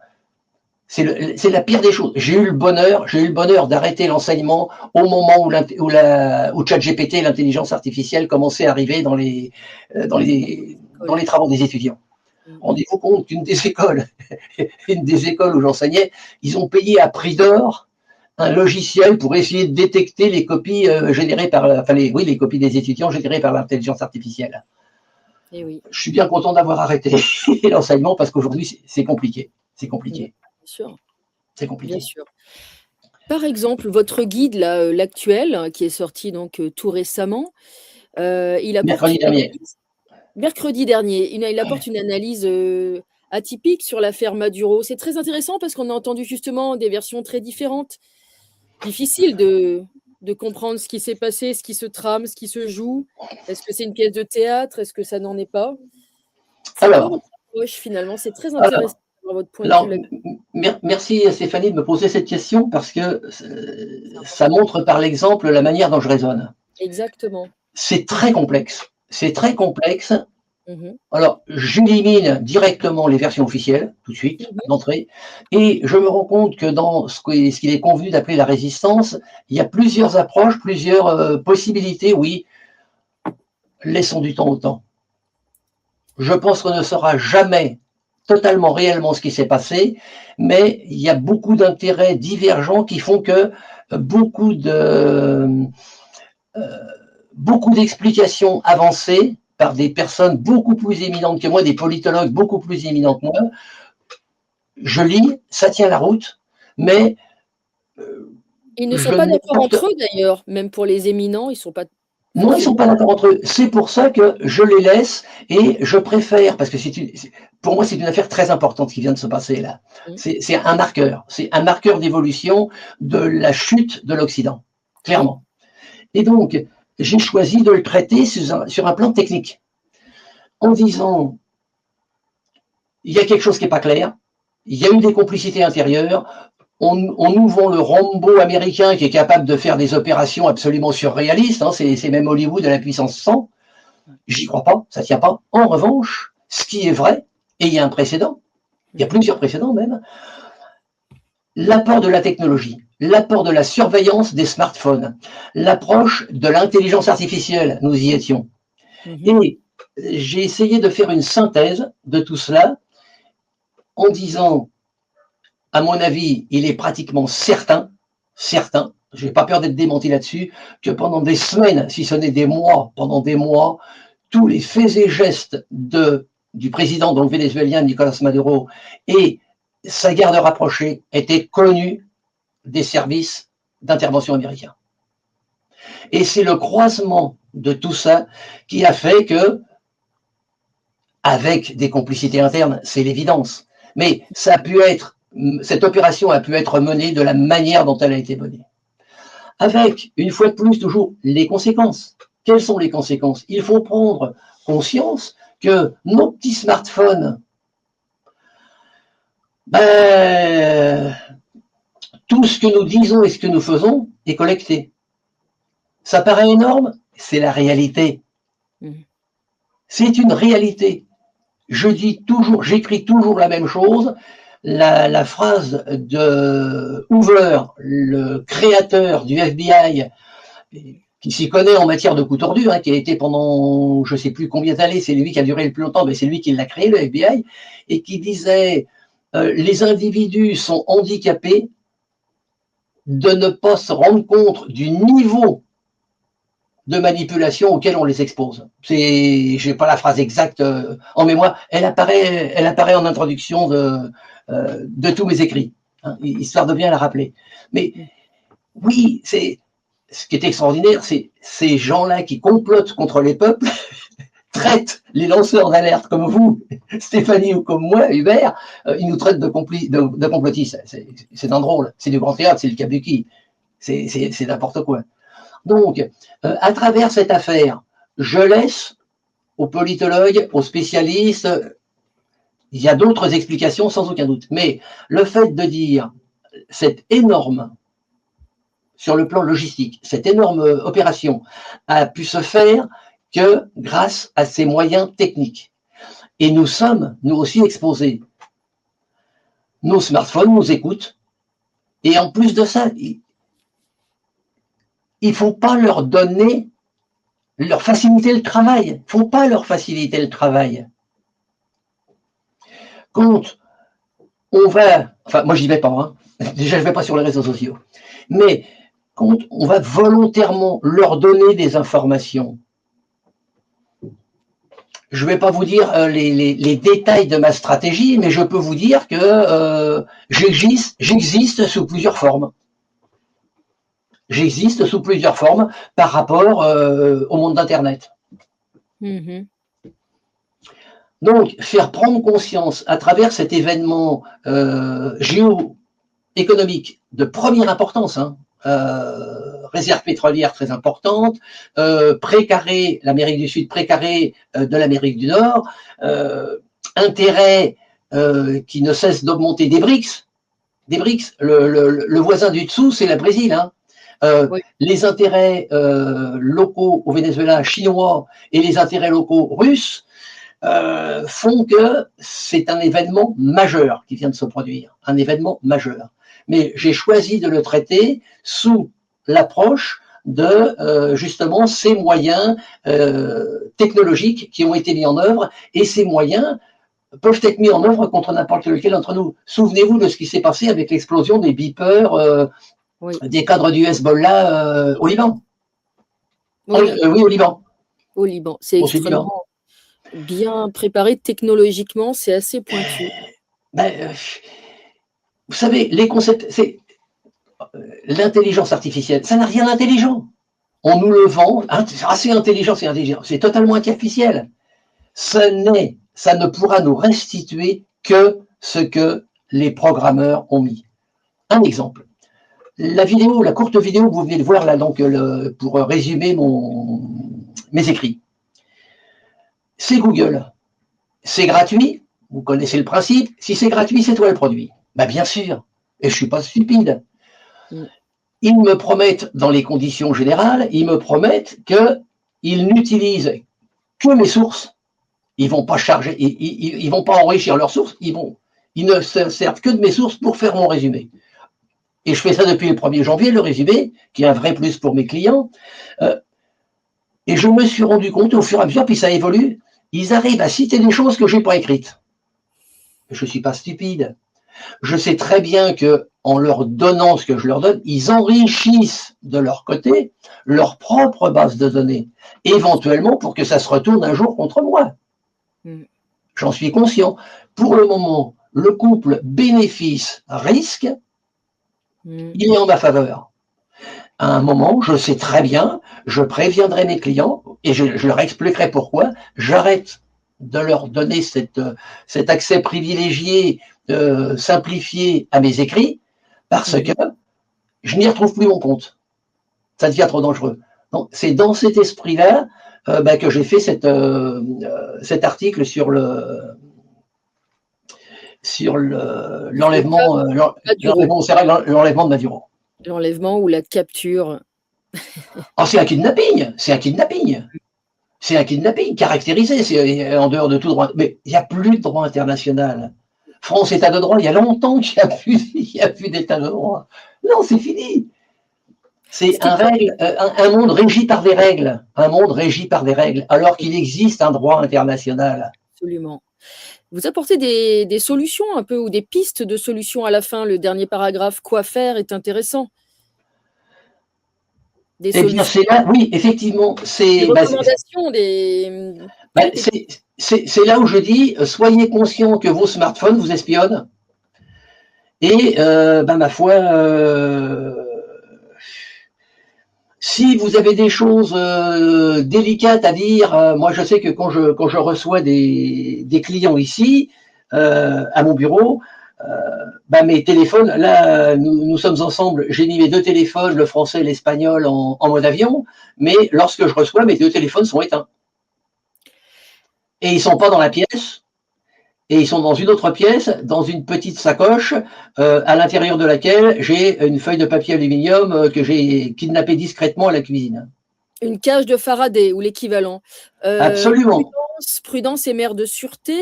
Voilà. Vous conseillez la débancarisation via l'achat de métaux précieux? Oui. Oui. Alors. Or, argent. Oui. Oui. Autres Clairement. métaux? Clairement. Je reviens à ce que j'ai dit tout à l'heure. Nous sommes dans une période d'incertitude. Et, à mon sens, nous ne verrons clair qu'en 2030. Alors, c'est pas le 1er janvier 2030, hein. Ça sera peut-être 28, ça sera peut-être 29, ça sera peut-être 32. Mais bon, dans ces eaux-là, on commencera vraiment à voir clair. D'ici là, il faut faire, comme vous le disiez tout à l'heure, le dos rond. Le dos rond, ça veut dire arbitrer son patrimoine matériel en quittant ses biens réels et en quittant ses biens virtuels, contrat d'assurance vie, tous les produits bancaires, et en acquérant des biens réels. Biens réels, c'est de l'immobilier, diverses formes d'immobilier. Aujourd'hui, certainement pas de l'habitation. Certainement pas de l'habitation. La meilleure stratégie aujourd'hui, c'est d'être locataire plutôt que propriétaire. La réussite. C'est très intéressant comme remarque. Pour quelle raison? Vos arguments? Tout simplement, toujours cette même, une fois de plus, la géoéconomie. Aujourd'hui, il y a, je prends le cas de la France, mais il n'y a pas qu'en France. Il n'y a pas qu'en France. On est en train de retrouver sous une forme un peu différente les mêmes ingrédients du déclenchement des subprimes aux USA aujourd'hui, avec les crédits d'étudiants et surtout les crédits auto. Mais bon, je vais rester sur la France. Vous craignez un effondrement du marché immobilier français? Oui. Dans les années qui viennent? Alors toujours si vous voulez, ma manière d'avancer, je suis très abrupt, très offensif, très direct, avec des mots très forts pour marquer les esprits, pour obliger à dire mon anticipation, plus fort de la crise, immobilier, moins 50, bourse, entre moins 80 et moins 100. À quel horizon? À peu près. Avant 2030. D'accord. Peut-être cette année. L'année 2026 est l'année charnière. Alors, sur l'immobilier, 2 types d'immobilier. L'immobilier de rapport, c'est-à-dire le locatif, j'achète un bien immobilier pour le louer, que ce soit de l'habitation ou pas. Et puis l'immobilier de jouissance. L'immobilier de jouissance, ma résidence principale, et mes résidences secondaires, y compris à l'étranger. Immobilier de rapport, faut oublier. Pourquoi? C'est très simple. C'est l'investissement locatif, je rappelle, on appelle ça un investissement locatif. Absolument. J'achète un bien pour le louer.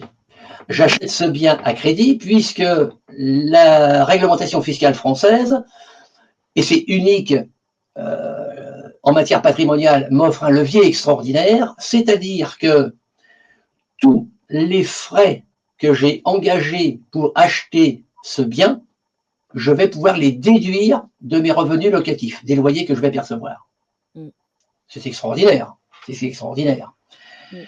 Ça veut dire que le modèle économique de mon investissement repose sur un locataire, 2, un locataire qui paye.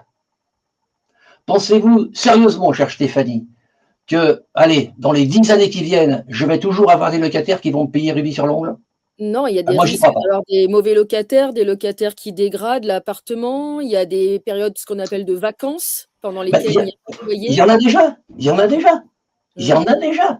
C'est pas ce qui manque. Et c'est en croissance.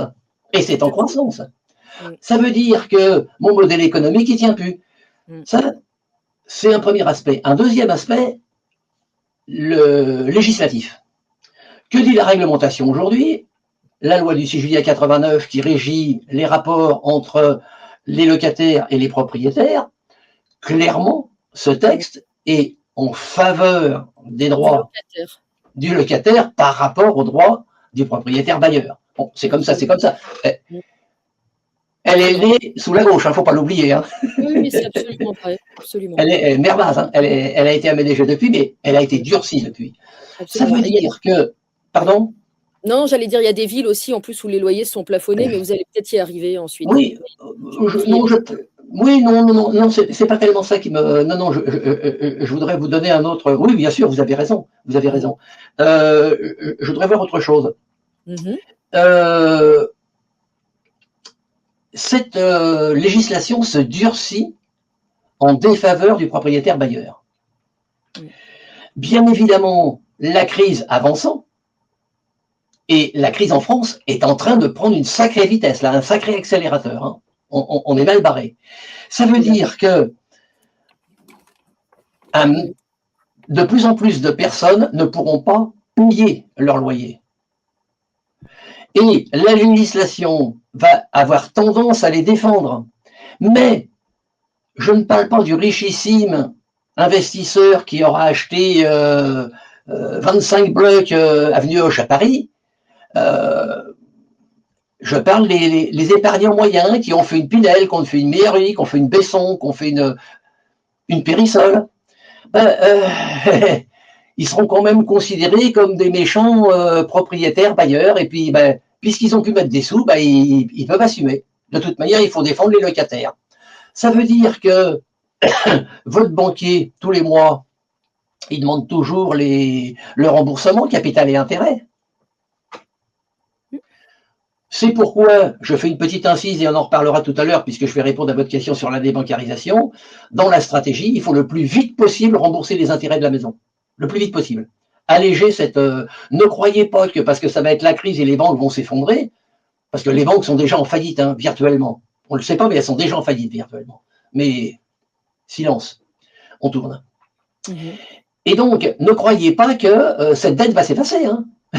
Rassurez-vous. Non, elle ne va pas s'effacer du tout. Donc, ça veut dire que, je vous rappelle, tous ces biens sont hypothéqués. Ça veut dire que ces biens, en réalité, le bien, il appartient à la banque. Quand vous signez un contrat de prêt, oui, bien sûr. Qu'est-ce que vous signez? Vous signez que le bien, il appartient à la banque jusqu'au dernier remboursement. Il appartient même à la banque 2 ans après. Mais ça, c'est un autre aspect de la législation.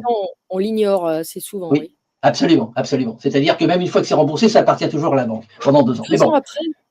Pourquoi ce délai de 2 ans d'ailleurs? Ça s'explique? Ça a été 4 ans. Hein. J'espère qu'un jour il arrivera à 0. Mais oui, il s'expliquait par les, comment dirais-je, comment ça s'appelle? Qu'est-ce qui les modalités pratiques. Les modalités pratiques. Aujourd'hui, tout est électronique.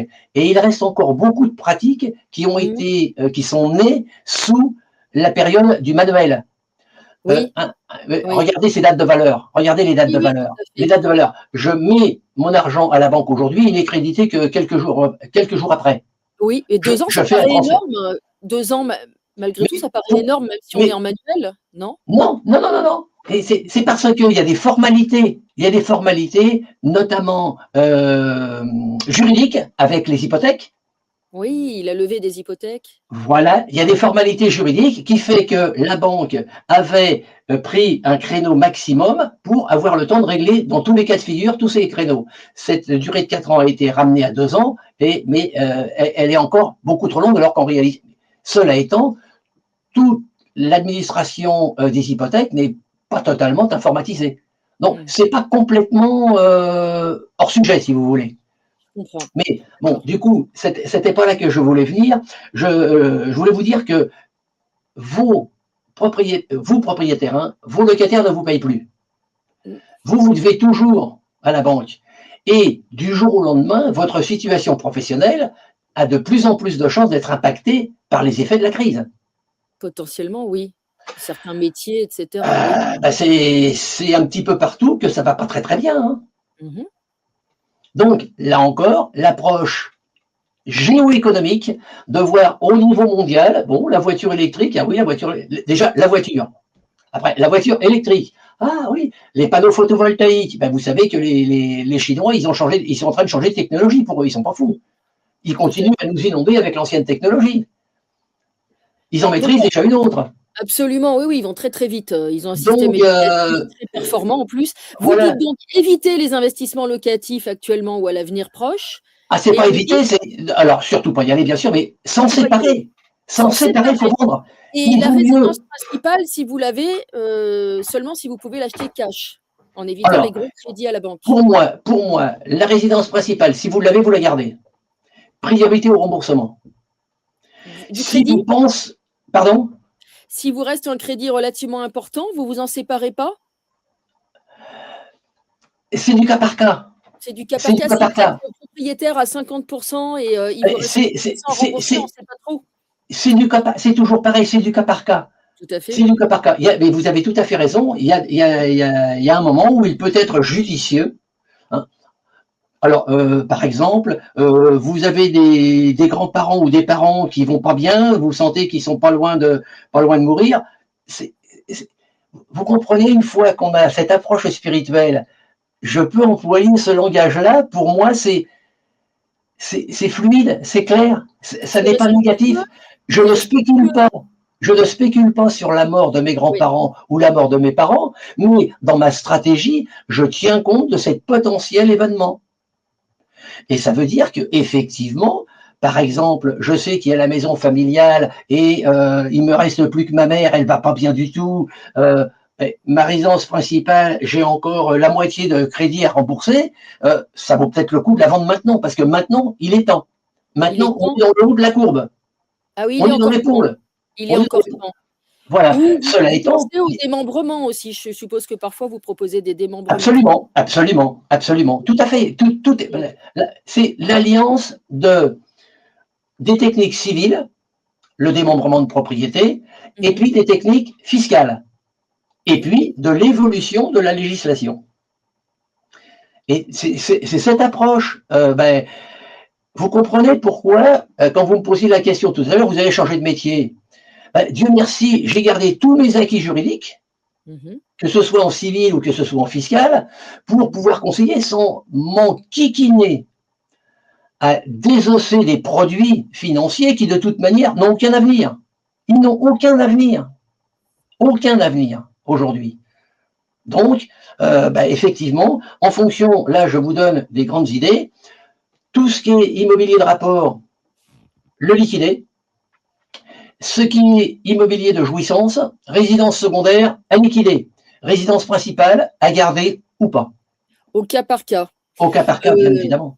pour les produits financiers, vous êtes assez, négatif parce qu'on est peut-être à l'aube d'un effondrement bancaire et financier, mais certains vont peut-être connaître, une chute et puis rebondir après. Enfin, je veux dire, il y aura une renaissance. Je fais Sans aucun expressément doute. ce mot-là. Sans aucun doute. Sans aucun doute. Alors, Mmh. c'est pour ça que je vous disais tout à l'heure, il faut que la personne que j'ai en face de moi ait à peu près globalement les mêmes approches. Mmh.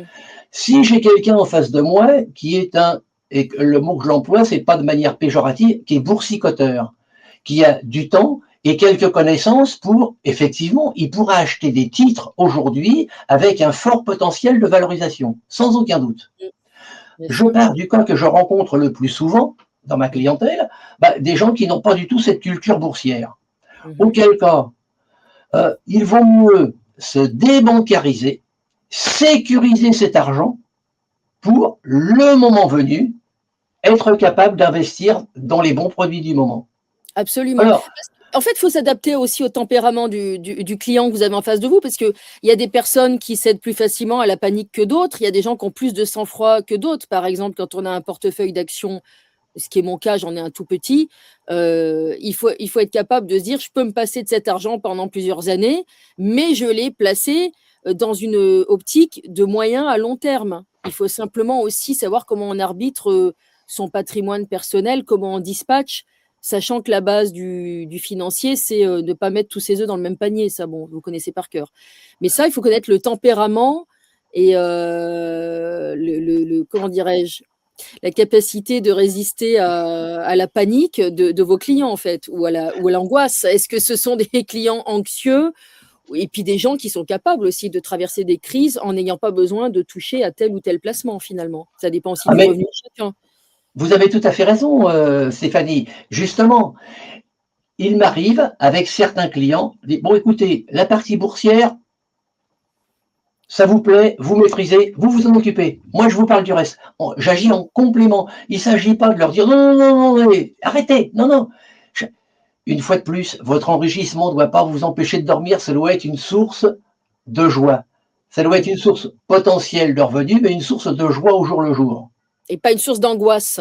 Et c'est évident, c'est évident. D'où ce recul grâce à la spiritualité, de mettre de l'espace entre le matériel et le spirituel. Est-ce que je serai plus riche une fois que je serai dans ma boîte si il me reste 0 à la banque ou si j'ai 3 millions à la banque?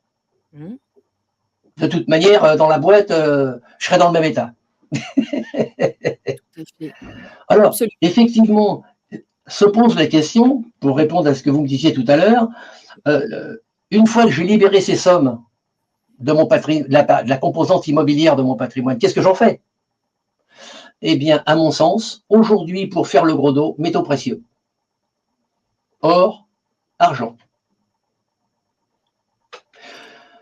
Or, argent, ce sont les deux stars. L'argent a beaucoup de potentiel, je crois, d'ailleurs, encore plus que l'or qui est monté plus que jamais. Il est à son plus haut historique, je crois. Et oui, je crois que métaux, il y a d'autres challengers intéressants aussi, je crois savoir. Alors, là encore, il faut prendre les choses dans le bon ordre. D'abord, pardonnez-moi, je reviens tout de suite après. On parlait de débancariser. Peut-être que certains de vos auditeurs ne savent pas encore que l'argent, leur argent qu'ils déposent à la banque, appartient juridiquement à la banque. L'argent que l'on dépose sur son compte bancaire ne nous appartient plus. Il appartient à la banque. La banque est censée nous le donner à chaque fois que nous en demandons. Et si elle est dans la situation dans laquelle elle ne peut pas, elle ne veut pas. Ah oui, mais Hubert, vous oubliez qu'il y a la garantie, grâce à Sarko, c'est 100 000 balles. 100 000 balles, la banque, elle est obligée de me les rendre. Et puis pour l'assurance vie, c'est 70 000. Laissez-moi rire.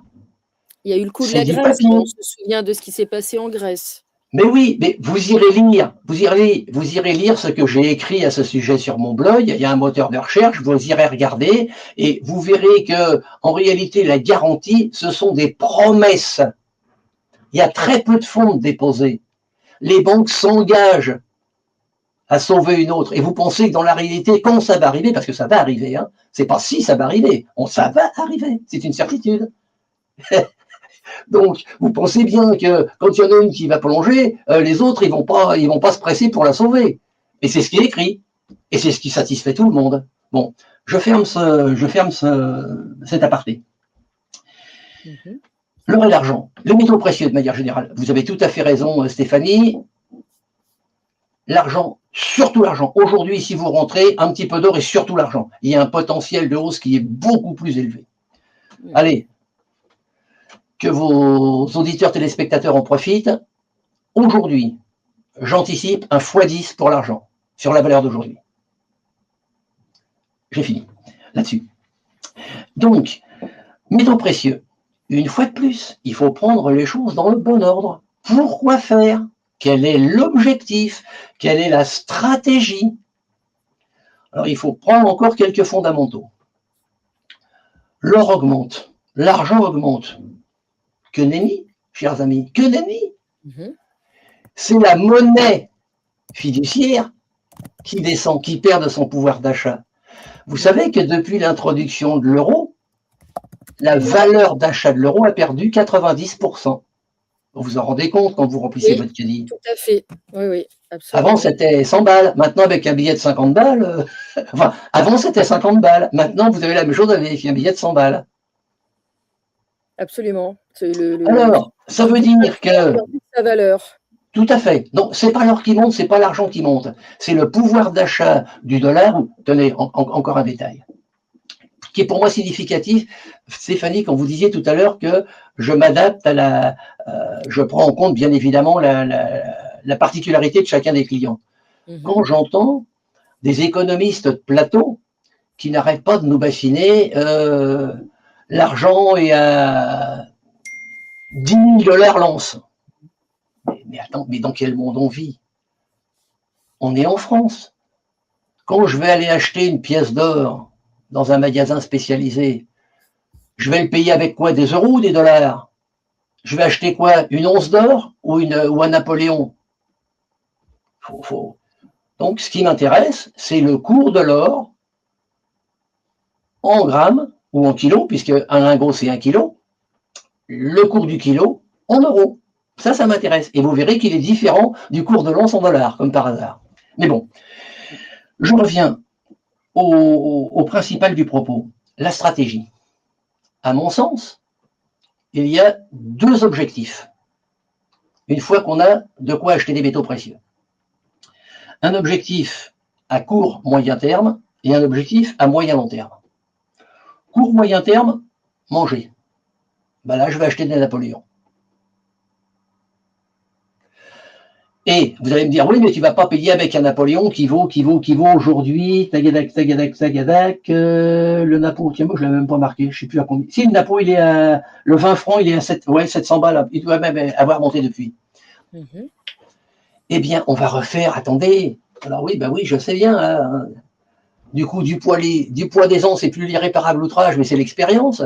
Moi, j'ai connu l'époque où on était payé en espèces, soit une fois tous les 15 jours, soit une fois tous les mois. Et on allait acheter chez les commerçants, chez le crémier, chez le boulanger, il y avait un carnet. Et puis j'achetais, on marquait, et puis le jour où j'étais payé, j'allais payer. Et on va y revenir. Et puis le troc, on va y revenir. Quand je vous ai parlé de guerre civile, ça veut dire troc. Ça veut dire marché noir. Si on a pris en compte cette possibilité avec, grâce à la spiritualité, le recul qui fait que ça m'angoisse plus du tout, je parle de tous ces sujets de manière complètement détendue, sans que ça m'oppresse, sans que ça m'empêche de dormir. Vous voyez l'intérêt de l'approche? Vous me disiez hors antenne que vous étiez optimiste. Ah oui. La perspective d'une guerre civile, c'est pas très optimiste, mais pour vous, ça semble inévitable. Ah, c'est une certitude. C'est une certitude. Si vous voulez... Les éléments sont réunis pour que ce soit inévitable. Il y a tellement de mèches allumées partout dans le monde, et en France en particulier, que je ne sais pas laquelle va se déclencher, ni quand. Mais chaque jour, ça approche un peu plus. Mais rendez-vous compte qu'aujourd'hui, des individus attaquent des... attaquent des commissariats avec des armes de guerre. Je ne suis pas sur les réseaux sociaux, mais j'observe, je regarde, même si moi je participe pas, je regarde. Vous vous informez comment si vous n'êtes pas sur les réseaux sociaux? Par la télé peut-être? Surtout pas. Alors, oui. Je dis surtout pas. Je regarde BFM TV. Je regarde BFM TV pour les infos, pour certaines infos, puisque c'est une chaîne d'infos en continu. Parfois un tout petit peu de CNews, mais un petit peu de BFM TV pour voir de mes yeux la propagande officielle. D'accord. Okay. Et puis, sinon, moi j'ai des sources. Alors, c'est ce qui justifie que mon guide de survie a un prix et mon... Pardonnez-moi. Vous avez des sources... Mon audit, pardon? Dans la police et la gendarmerie peut-être, des sources de terrain, retour de terrain. Attendez, je vais vous dire des choses, mais vous comprendrez que je ne vous dirai pas tout. Je vous dirai pas tout. Donc, bien sûr. On ne donne pas ses sources. Hein. Si, oui et non. Donc, je regarde BFM, CNews un petit peu pour voir ce qui se dit officiellement, les vérités officielles. Et puis, je suis abonné, ça fait quand même, ça fait 30 ans que je fais ce métier. Je raconte des bêtises, puisque c'est petit à petit, quand j'étais CGP, j'ai basculé de plus en plus vers ce métier de conseiller en stratégie. Moi, je vendais pratiquement pas de produits. Hein. Je vendais pratiquement pas de produits. Très peu. J'ai vendu très peu de produits. Par contre, j'ai fait de la stratégie pour faire débancariser. Ça fait des années que je fais débancariser mes clients. Et donc, mes sources. Je suis abonné à des sources de résistance, hein, puisque le Covid a été un fabuleux accélérateur. Hein. On a vu tout de suite, j'ai vu ce que je pensais, et puis des personnes qui écrivaient la même chose que moi. Alors, Mmh. aujourd'hui, comment je fais? Ça fait, je vous dis, plus d'une vingtaine d'années que je suis des sources, Mmh. surtout en géopolitique, surtout. En économie, moins, mais surtout en géopolitique et en spirituel. Ça me permet de grandir moi aussi de mon côté, puis d'élargir le champ de mes approches. Mmh. De plus en plus de ces sources, il y en a qui disparaissent, il y en a qui sont censurées. Et puis, il y en a qui restent accessibles un petit peu plus difficilement, mais qui sont payantes. Ce qui explique que moi-même, mes deux prestations sont payantes, c'est évident. Le gratuit, ça existe. Il n'y a pas de repas gratuit dans la vie. Mmh, mmh, mmh. Alors, je sais que c'est un petit peu dans la mode, non, non, non, non, ça n'existe pas. Et puis ça accorde une valeur à votre travail aussi, cet argent. Certainement, certainement. Mmh.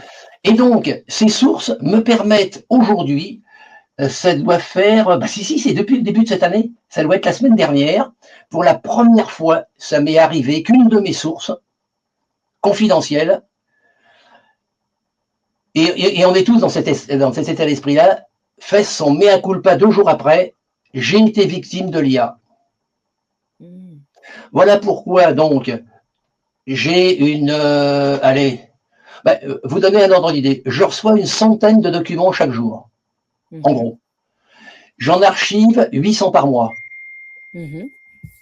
Et puis dans ces 800, c'est ma base de données. Et c'est là que je vais piocher. D'accord. Et les retours de terrain, quand vous dites, des commissariats attaqués aux armes lourdes, certainement, hein, dans les banlieues, Alors, il y a des armes non légales, détenues de manière non légale et pas que en banlieue, partout en province, enfin, j'imagine bien, dans les dans le campagnes. 7e, dans le 7e et dans le 16e, dans le Oui, 7e et dans le voilà, 16e à Paris, il y a des armes de guerre, hein, oui, bien bien sûr, sûr. tout à fait, je Bien n'en sûr. doute pas. Mais ça, c'est des retours, de terrain que vous avez, de gens Alors, qui sont sur le j'ai terrain. j'ai aussi, et là vous me permettrez d'être beaucoup plus discret, Je j'ai comprends. aussi des retours de terrain. Je vous rappelle que je suis un ancien militaire et que Mmh. les pompiers de Paris travaillent, comme tous les pompiers, même les pompiers professionnels en province, travaillent en étroite collaboration avec la police. Voilà, c'est ça. C'était ma question, je veux pas de Oui, oui. plus de détails que ça. C'est Et pour ça que vous puis dites que ça a été sur la partie pratique immobilière, j'ai gardé contact avec beaucoup de mes étudiants. J'ai fait un groupe WhatsApp et tous les 15 jours, maintenant on a espacé un petit peu, tous les 15 jours, nous faisons une petite réunion WhatsApp au coin du feu et comme ils sont tous professionnels dans l'immobilier, ça me permet là aussi de croiser mes sources, si vous voulez. Et dans toutes les sources que j'ai, si je n'en ai qu'une, j'attends. mmh, je J'attends. comprends. Et puis, quand j'en ai une deuxième qui me dit à peu près la même chose, parfois sous le même angle, parfois sous un angle différent, là, je commence à m'intéresser. Donc en tout cas, pour en revenir à ce que vous disiez, pour vous, le risque, relativement imminent de guerre civile, n'est pas farfelu du tout? Ah c'est demain, c'est demain. Ou Oui. après-demain, mais Guerre sans doute. civile, certain. Quand? Sous quelle forme? Voulu, Je vous dirais, organisé par le pouvoir qui divise pour mieux régner? alors ça, c'est autre chose. Non, le pouvoir va être abattu par sa propre politique. C'est lui qui a créé suffisamment de mécontentement pour que, tant que ce mécontentement est parcellaire, il ne se passe rien. Mmh. De manière tout à fait, c'est pas cynique, hein, mais c'est un constat. Tant que la crise touchait les pauvres, ça posait pas de difficulté. Aujourd'hui, la crise touche sérieusement la classe moyenne. Et là, c'est la donne qui change tout. Et la Ça va peut-être être les bourgeoisie? agriculteurs, ça va peut-être être écoutez, qui, même moi, je vous assure que je n'imaginais pas un seul instant, non, je suis faux cul là, parce que j'avais vu une vidéo où j'avais vu La une violence. lutte, une lutte entre un blindé de la gendarmerie et deux tracteurs, et ben c'est les tracteurs qu'on gagnait.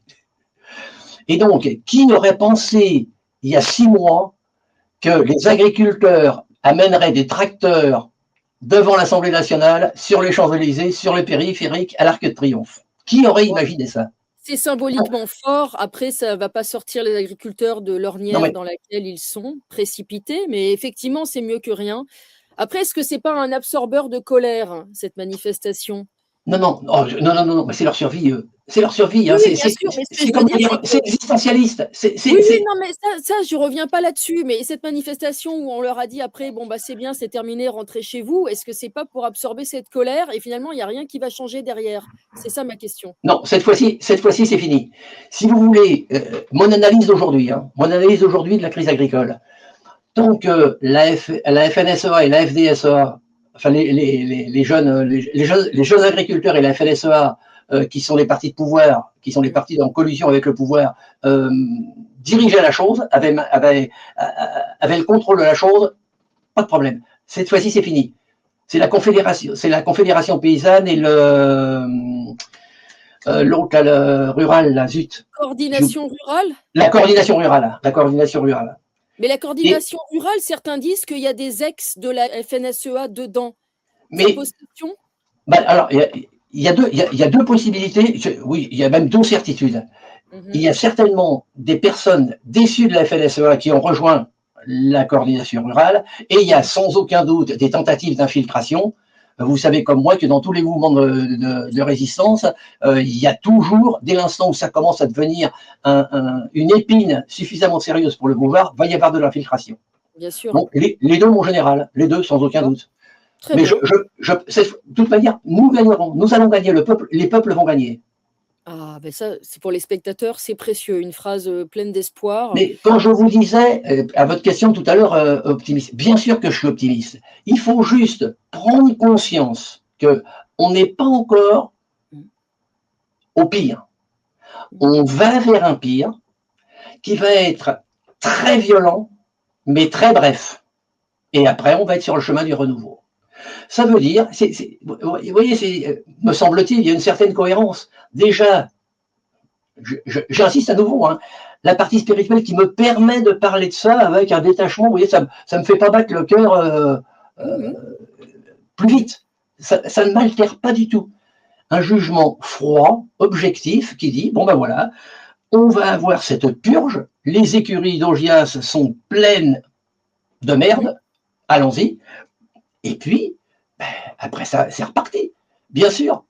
Mais je pense qu'en France, je vous dis, j'ai au moins le comparatif d'ici en Espagne. La France mettra plus de temps, Mmh. mais elle s'en sortira peut-être mieux, mais avec beaucoup plus de temps. Beaucoup plus de temps. Pour finir, qu'est-ce que vous pensez du palladium et du platine?